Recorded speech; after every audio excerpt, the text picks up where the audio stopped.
이번 시간은 마지막입니다. 당좌자산의 마지막. 기타의 당좌자산 2 되어 있고 우리 PPT는 11번째 PPT가 됩니다.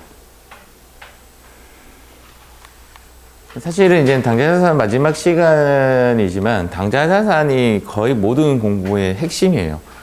그리고 당좌자산을 학습을 진하게 해놓으면 부채가 자동으로 됩니다. 반대되는 개정 과목이 여기에서 많이 나오죠. 오늘 마지막에도 남아있는 개정 과목에 대한 정리 이렇게 해드리도록 하겠습니다. 안 들어본 거 있나요? 전도금. 건설업에서 많이 하는 저기 출장 갔을 때 건설업이 울산의 본사이지만 제주도 가서 근무를 한다라고 하면 돈을 미리 떼서 줍니다. 그것을 우리는 무엇으로 배웠냐면 지금까지 가지급금이라고 배웠죠. 가지급금 여비교통비를 미리 주는 지급 형식인데 가지급금이나 전도금이나 똑같은 이야기예요. 시험에는 전도금이 답이 되는 경우는 극히 드뭅니다. 단 전도금이 답이 될 때는 문제에서 전도금으로 쓰시오라고 합니다. 그 이외에는 전도금의 냄새가 나더라도 답은 가지급금으로 써주는 게 좋습니다. 똑같습니다. 내용은 또 현금과부족은 우리가 분기하면서 한번 봤죠. 기타 채권 채무 한번 보도록 하겠습니다. 여기서 또 주제가 임시개정이죠. 임시개정이라는 것은 처음에 설정해 놨다가 나중에 이제 없앤다라는 그런 뜻입니다.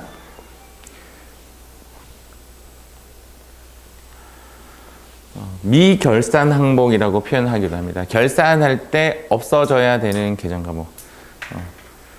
재무제표에 포함을 하지 않습니다. 즉 재무제표에 12월 31일자로 없애는 개정 과목입니다. 없애는데 지금 가지급금은 한 번씩 남아 있습니다. 그래서 가지급금은 좋은 가지급금이 있고 나쁜 가지급금이 있습니다. 그렇게 말씀 한번 드렸죠. 그래서 좋은 가지급금, 여비교통비를 미리 지급한 형식의 가지급금은 결산 시 남아있는 경우도 있습니다. 남아있는 게 맞죠.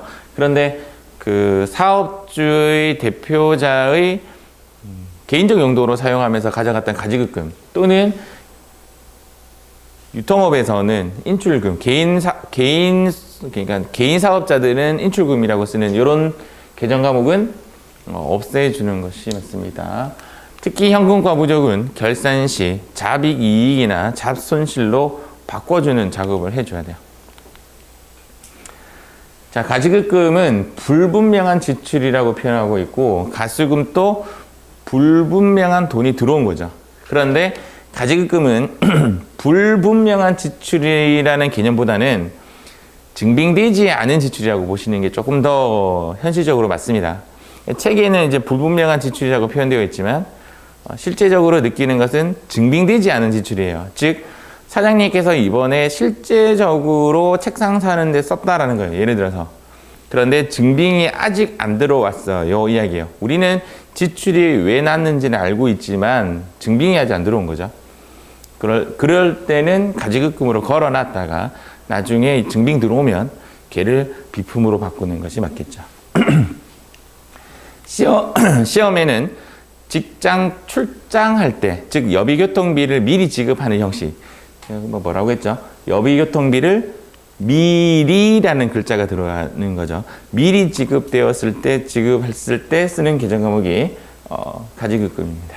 가지급금의 성격은 계정은 자산이에요. 자산. 그래서 미리 지급한 돈이기 때문에 제가 얘를 좋은 가지급금, 얘를 나쁜 가지급금 이렇게 표현했습니다. 가수금, 불분명한 금액. 시험에는 원인 모를 돈이 이렇게 나옵니다. 원인 모를 돈 이런 말을 해요. 원인 모를 돈이 입금되었을 때 부채 성격이죠. 인출금.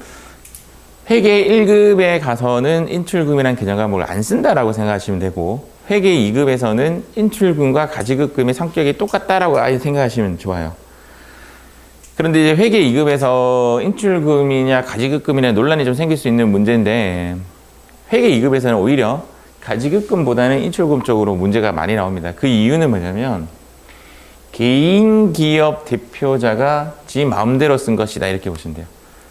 얘는 지금 계정이 뭐죠? 가지급금 계정은 자산입니다. 미리 준 회사의 돈 이런 개념인데 인출금은 자본이에요. 자본. 그래서 계정 자체가 조금 달라요. 우리가 느끼는 뜻은 똑같은데 계정의 소속은 좀 다릅니다. 그래서 나중에 인출금은 자본금으로 대체시키는 그런 분계가 많이 나옵니다. 전도금, 본사에서 지사나 영업소로 보내주는 자금, 건설업에서 주로 쓰는 계정 과목이다. 현장에 가시면 전도금이라는 용어를 많이 볼 수가 있습니다. 꼭 건설업에 국한된 건 아니에요. 농협이 출장 농협에게 돈을 미리 주는 것도 전도금. 출장소 있죠? 출장소. 출장소에도 돈이 필요할 거 아니에요? 맞죠? 미리 돈 주는 거. 그런 것도 전도금. 현금 과부죠.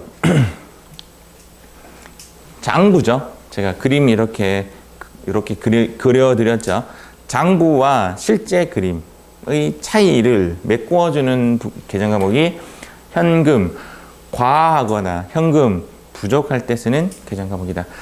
장부와 실제 현금의 차이인데 실제 돈을 컨트롤해가지고 장부랑 일치시키는 것이 아니라 장부의 돈을 컨트롤해서 실제랑 일치시킵니다. 단 처음에 우리가 고민하는 것은 현금의 위치가 어디인가를 먼저 고민한 후 반대되는 계정 과목이 현금 과부족이라고 합니다.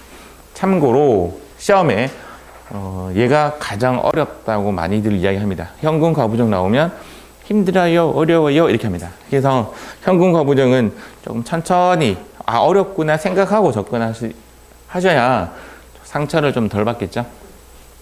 다들 어려워하는구나 이렇게 타협하고 들어가는 것이 가장 좋아요.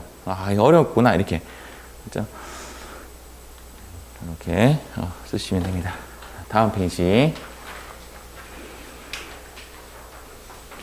사례를 한번 보도록 하겠습니다. 시험에 가장 잘 나오는 케이스의 문제입니다. 직원 출장비 명목으로 직원인 김회계에게 현금을 미리 이게 키워드죠. 이해가시죠? 미리 지급한 겁니다. 만약에 여기에서 여비교통비를 쓰시면 오답이 되는 거예요. 현금이 나갔다 들어왔다? 오케이. 현금부터 잡아주고 미리라는 단어 때문에 가지급금이 들어간다라고 보시면 되겠죠? 자, 두 번째, 위에 김회계가 돌아와 출장지 사용한 7만 원을 제외한 나머지는 현금으로 반환하였다.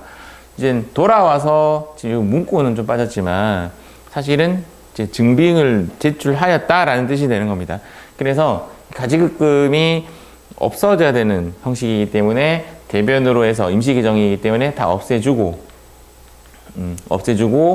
그리고 여비교통비 7만 원 잡아주고 나머지는 현금으로 잡는 거죠. 순서는 1번, 2번, 3번 순서가 가장 좋은 케이스예요. 가지급금도 회사의 자산이고 채권의 의미가 되기 때문에 얘는 거래처를 거는 게 맞아요. 간혹 문제에서 거래처는 생략하기로 한다라고 해서 생략했다고 해서 그게 가지급금 안 써도 된다라고 생각하시면 안 돼요. 그 문제에서만 답을 안 쓰는 거고 원래는 가지급금에는 거래처가 달리는 게 맞습니다. 가지급금 상계 처리해주고 그 다음 여비교통비 7만 원 잡아주고 차이인 3만 원을 회수하였다. 만약에 여비교통비가 12만 원이다라고 하면 2만 원 내보내줘야 되는 그런 분계가 나겠죠. 얘는 통으로 외워주세요 라고 했던 두 번째 분계가 되겠습니다. 자, 가수금에 대한 사례입니다. 보통예금 통장의 원인을 알 수 없는 100만 원이 원인을 알 수 없는 이 부분이 키워드가 되죠. 원인을 알 수 없으면 가수금, 이때 100만 원의 보통예금의 위치는 왼쪽이죠. 보통예금이 왼쪽으로 들어옵니다. 자, 오른쪽에는 가수금. 가수금은 거래처를 알 수가 없죠. 원인을 알 수가 없으니까. 그리고 나서 나중에 그 원인을 알아내었다 이 말입니다. 가수금의 원인이 외상 및 출금의 회수로 밝혀졌다. 이거 별표 좀 한번 해주세요. 정말 잘 나오는 문제입니다. 얘 문제가. 그런데 좀 헷갈려요. 그래서 제가 무작정 다 외우세요라는 것도 문제가 좀 있지만 이 문제는 너무 많이 보니까 왜 그러냐면 제가 왜 외우라고 하냐면 문제에서는 이렇게 나와요. 외상대금의 회수로 이렇게 나와요. 외상대금의 회수라는 것을 외상매출금으로 생각할 수 있느냐 이게 좀 중요하죠. 그래서 가수금은 상계 처리해주고 이 계정 과목이 외상매출금이 되어야 한다 이 말입니다. 그 임시 계정 과목의 특징이 뭐냐면 얘랑 상계 처리되어서 삭제가 되었잖아요. 삭제가 되면 본 거래는 여비교통비 7만 원, 현금 7만 원이에요. 3만 원 상계 처리되니까. 얘도 마찬가지로 본 거래는 원래 거래는 보통 예금의 외상 매출금인 거죠. 얘는 삭제를 시켜도 무방한 계정 과목들을 임시 계정 과목이다라고 생각하시면 돼요. 잠시 걸어놓은 거죠. 시기적 차이에 의해서. 현금 과부죠. 이 그림의 의미는 장부의 돈을 실제 돈과 일치시켜라 라는 말이죠. 거꾸로 가시면 안 돼요. 실제 돈을 장부와 일치시키는 방법은 실제 돈을 더 넣던지 실제 돈을 빼던지 이런 행위를 하시면 안 된다는 거죠. 장부의 돈을 건드려서 실제랑 일치를 시켜야 되고 그때 현금의 위치가 먼저 판단이 되어야 된다 이 말입니다. 지금 현재 문제가 현금 시제를 확인한 결과 실제가 장부보다 많다. 실제가 이만큼, 장부가 이만큼 이해가시죠? 장부의 돈을 늘려야 되는 거죠. 이해가시죠? 실제의 돈을 건드리면 안 돼요. 장부의 돈을 늘려야 되니까 현금이 인, 아웃. 인. 그래서 현금의 위치부터 잡는 겁니다. 이렇게. 반대는 그냥 현금 과부죠. 얘가 만약에 결산 시의 문제면 잡이익이 되는 거고 결산 시가 아닌 경우에는 현금 과부적으로 두는 거예요. 원인을 파악해 본 결과 거래처 A사의 외상매출금이 입금 누락이 확인되었다. 그러면 얘가 상계 처리돼서 삭제가 되고 본 거래는 현금 3만 원에 외상매출금 3만 원이 되는 거죠. 자, 이번에는 이제 장부가 큰 경우 글을 읽어보겠습니다. 현금 시제를 확인한 결과 실제가 장부보다 부족하다. 오케이. 그림을 이제 그리시는 거예요. 실제가 장부보다 적다. 그럼 장부를 까야 되죠. 현금의 위치는 오른쪽. 현금 위치 잡았으면 거의 한 80%는 맞추신 거예요.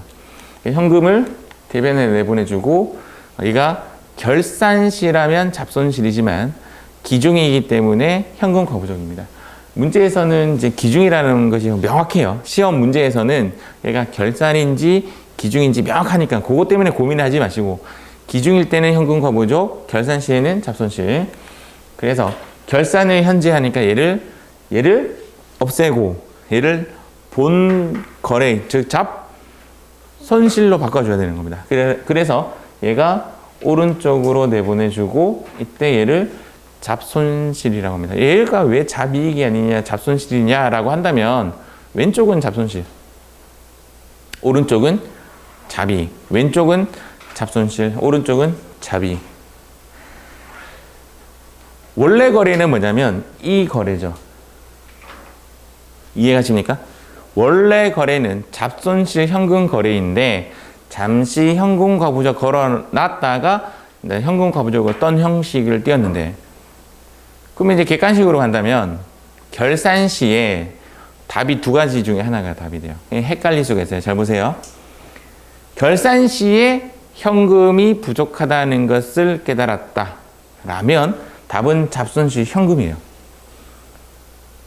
결산 시 알았으니까. 그런데 결산 시에 그 전에 현금 과부적으로 처리했던 것에 대한 결과를 판명하지 못했다라고 하면 답은 잡손실 현금 과부적이 답이 돼요. 자, 지금 현재 어느 문제에 대한 답은 잡손실 현금이 답이 되고 어느 문제의 답은 잡손실 현금 과부적이 답이 돼요. 그러니까 헷갈리는 거죠.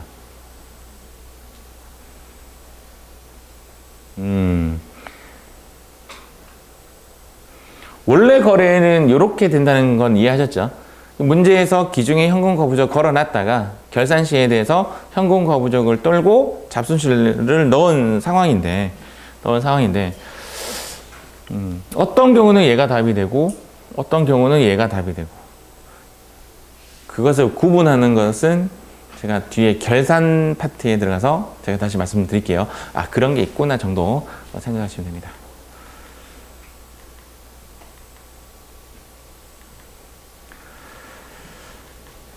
결산의 현재 현금 시제를 확인한 결과 실제가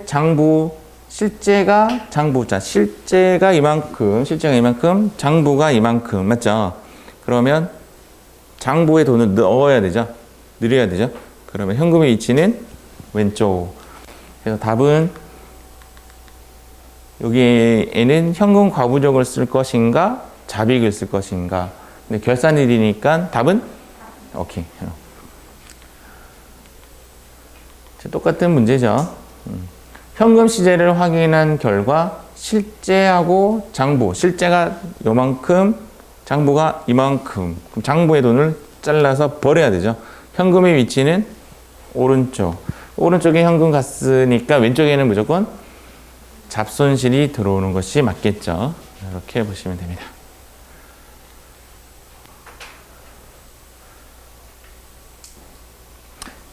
지금까지 설명한 것을 정리해 놓은 겁니다. 실제와 장부를 파악한 후 이제 그림 그려라 이런 뜻이에요. 그림을 그린 후 실제를 건드리지 않고 장부를 건드린다. 그리고 나서 현금의 위치를 파악한다. 왼쪽인지 오른쪽인지. 결산 시 현금 과부족이라는 말이 나오면 얘가 사실은 그 답이 잡손시 현금 과부족인지 잡손시 현금인지를 구분하는 팁이 얘입니다. 문제에서 현금 과부족이라는 말이 나오면 반대쪽이 현금 과부족이고요. 현금 과부족이라는 말이 안 나오면 답은 무조건 현금이에요. 과거의 문제를 제가 이렇게 둘러봤더니 항상 그렇더라고요. 그래서 현금 과부족이라는 말을 언급하면 현금 대신 현금 과부족을 쓴다 이렇게 되어 있죠. 그러니까 잡이익은 지금 홀딩이에요. 똑같고 왼쪽이 현금이 들어오는가 현금 과부족이 들어오는가를 판단하는 기준이 얘가 기준이라는 거예요. 현금 과부족이라는 말이 언급되면 어차피 우리가 현금의 위치부터 파악을 하잖아요. 왼쪽에 현금 쓰고 왼쪽에 현금 써놓고 반대쪽에는 잡이익 걸어놓고 얘를 현금으로 둘 것인가 현금 과부족으로 바꿀 것인가를 고민하는 그 포인트가 얘라는 거예요. 현금 과부족이 문제에서 나오면 현금 과부족으로 바꾸시고 현금 과부족이라는 말이 안 나오면 그냥 현금 그대로 두시면 됩니다. 그래요. 이렇게 쓰시면 됩니다. 가끔씩 제가 지금 고민은 현금인가 현금 과부족인가를 고민하고 있는데 결산 시 문제에 잡이익을 현금 과부족으로 바꾸시는 분이 있어요. 그것은 틀린 거예요. 현금 과부족을 바꾸는 잡이익 대신 현금 과부족으로 바꾸는 것은 기중에 관련된 문제에서만 그렇습니다. 그리고 제가 지금 기중의 문제랑 결산에 대한 문제에 대한 답이 다르다고 이야기하잖아요. 답이 다른데 문제의 아마 90%는 결산 시 문제로 나와요. 기중의 문제는 잘 안 나옵니다. 풀어보시면 이제 그런 느낌이 들어요. 자, 문제 보도록 하겠습니다.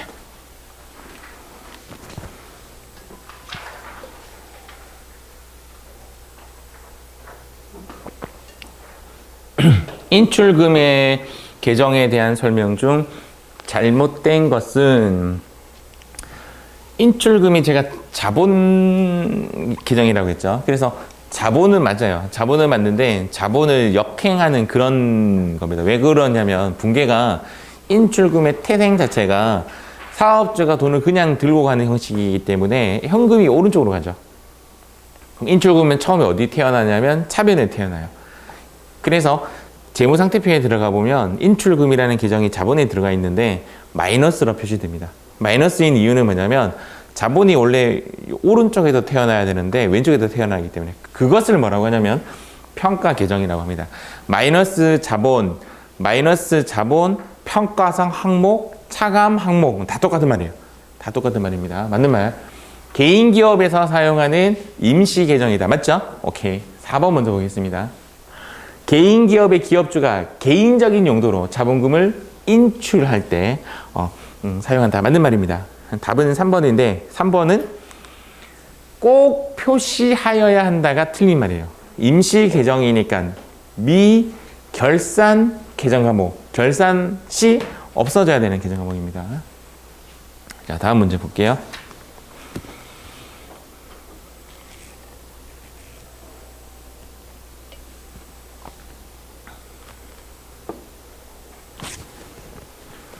다음 중 인출금 계정이 나타나는 거래가 아닌 것은 대충 눈치챘지만 개인 정답은 4번입니다. 1번 개인의 소득세는 세금에 대한 것은 인출금, 개인의 주택재산세, 개인의 자녀 학원비 전부 다 인출금입니다. 업무용 자동차의 보험료는 보험료라는 개정 과목을 쓰죠. 근데 예를 들어서 이 문제도 마찬가지로 개인 자동차의 보험료 이것은 인출금으로 쓰는 것이 맞습니다. 자, 분개 한번 해볼게요.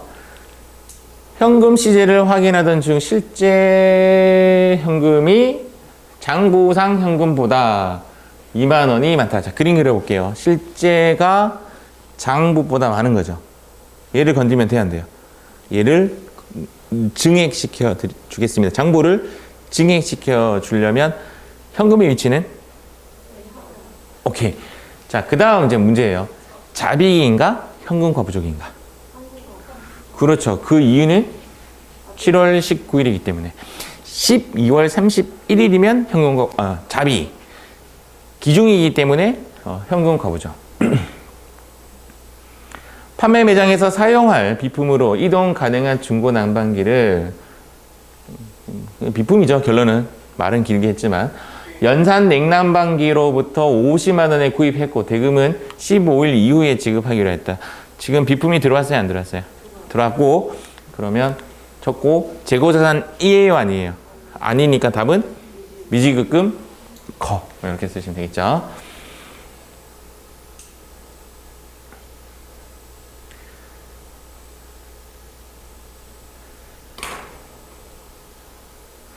지금 이제 키워드 상품이라는 단어랑 매입이라는 단어 합해져서 답은 상품 나왔고 두 번째 지급한 계약금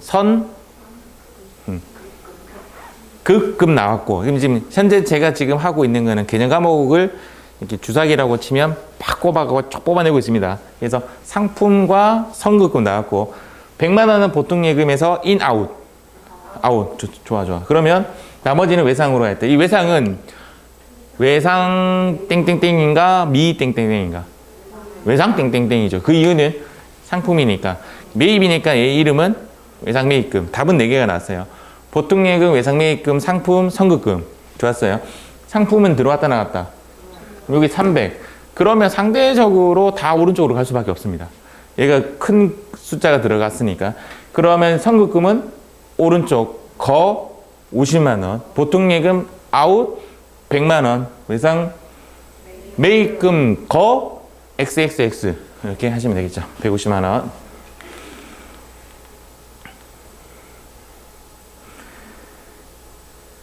이 세 문제 중에 가장 어려운 문제가 뭡니까? 라고 얘기한다면 당연히 얘가 제일 어렵죠. 그런데 이제 공부를 많이 하고 나서 잘 틀리는 얘는 얘예요. 그 이유가 뭐냐고요? 현금의 위치를 판단을 잘못하는 거라. 만약에 얘가 이쪽으로 가면 답은 현금과 부족이 이쪽으로 가니까 혹시나 이 붕괴를 현금 과부족의 위치부터 파악한다. 틀린 식인 거예요. 아시겠죠?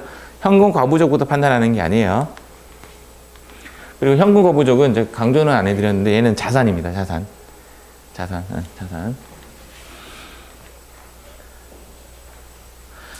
그 내역을 알 수 없다. 정답은 가수금 뽑아내고 보통 예금 뽑아내고 위치 파악. 보통 예금이 인, 아웃. 인. 그러면 보통 예금 먼저 잡아주고 오른쪽에는 이렇게 잡아주시면 되겠죠.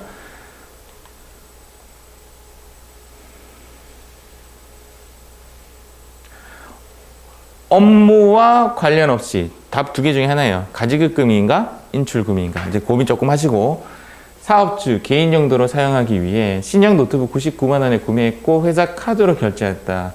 카드는 미지급금 비시카드. 오케이.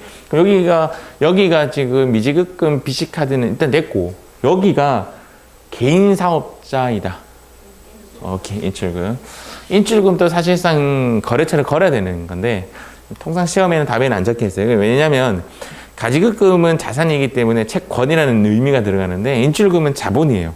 그러다 보니까 채권 채무 거래에서 좀 벗어나는 거예요. 여기 얘는 거래처를 안 적어도 뭐 답으로 좀 되는데 사실은 느낌상 적는 게 맞겠죠. 누가 가져가? 당연히 누가 가져갔겠어요. 대표자가 가져갔지만 적는 게 맞지 않을까. 뭐 일단 그런 생각이 듭니다.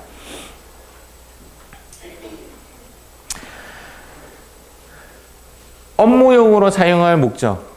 정답은 비품, 외상으로 구입하였다. 외상 매입금, 미지급금. 미지급금 쪽으로 가야 되죠. 그 이유는 재고자산 아니므로 이렇게 보시면 됩니다. 좋아요. 과 나왔죠? 그러면 단기 차입금 또 답으로 들어옵니다. 단기 차입금 들어왔고 이자인데 그렇죠. 이자 비용이죠. 이자 비용. 그 이유는 차입금이니까.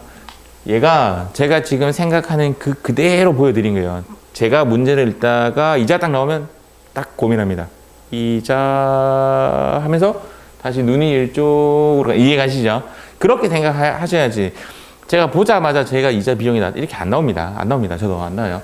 단기 차입금, 이자 비용, 보통 예금, 배치. 보통 예금이 가장 쉬우니까 인, 아웃. 아웃. 그러면 보통 예금에 이제 문제를 한번 읽어보니까 이렇게 같이 나갔다는 느낌이 딱 들어요. 맞죠? 그럼 얘네들은 이제 이쪽으로 배치시켜주면 되죠. 그런데 조금 더 단련되면 진짜 이제 점점 이제 준고수, 이제 고수가 이렇게 되면 이자 비용도 잡아서 넣어줍니다. 배치를. 지금 3개 중에서 보통 예금을 잡고 나머지 2개 때려 넣는 형식인데 나중에 대해서 2개가 확실하게 딱 자리가 잡히면 하나는 좀 편하게 들어오죠. 단기 차입금의 개념은 또 갚는다는 개념이 딱 들어오면 왼쪽 이렇게 딱 들어옵니다. 예, 점점 연습하시면 될 거예요. 지금은 하나씩 합시다. 여기까지는 회계상 거래가 아니에요. 근데 이 말을 계속 하는 이유가 뭐냐면 이 문제가 예를 들어서 얘를 가리고 나왔다고 가정할게요. 얘를 가리고 가정했어요. 그러면 9월 15일 반월 정가의 컴퓨터 2대를 매출하기로 하고 계약금을 현금으로 받았다면 사람들이 전부 다 여기 현금 30만 원, 여기는 선 걔 거예요, 내 거예요? 남의 거니까 수금이 되죠. 선수금. 이렇게 쓰는데 여기에 숫자가 딱 들어오면 잘 틀려요. 이유는 아시겠죠? 상품 매출 300 딱 쓴다는 거예요. 상품 매출은 아직 일어난 게 아니에요. 이해가시죠? 그래서 이 숫자가 들어오느냐 안 들어오느냐에 따라 결과물이 좀 달라집니다. 지금 들어왔으니까 조심해라 이 말입니다.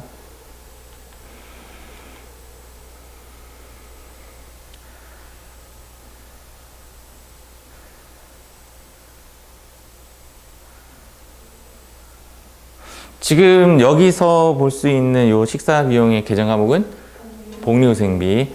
신용카드로 결제하였다. 오케이. 복리후생비. 오케이. 이쪽에 이렇게.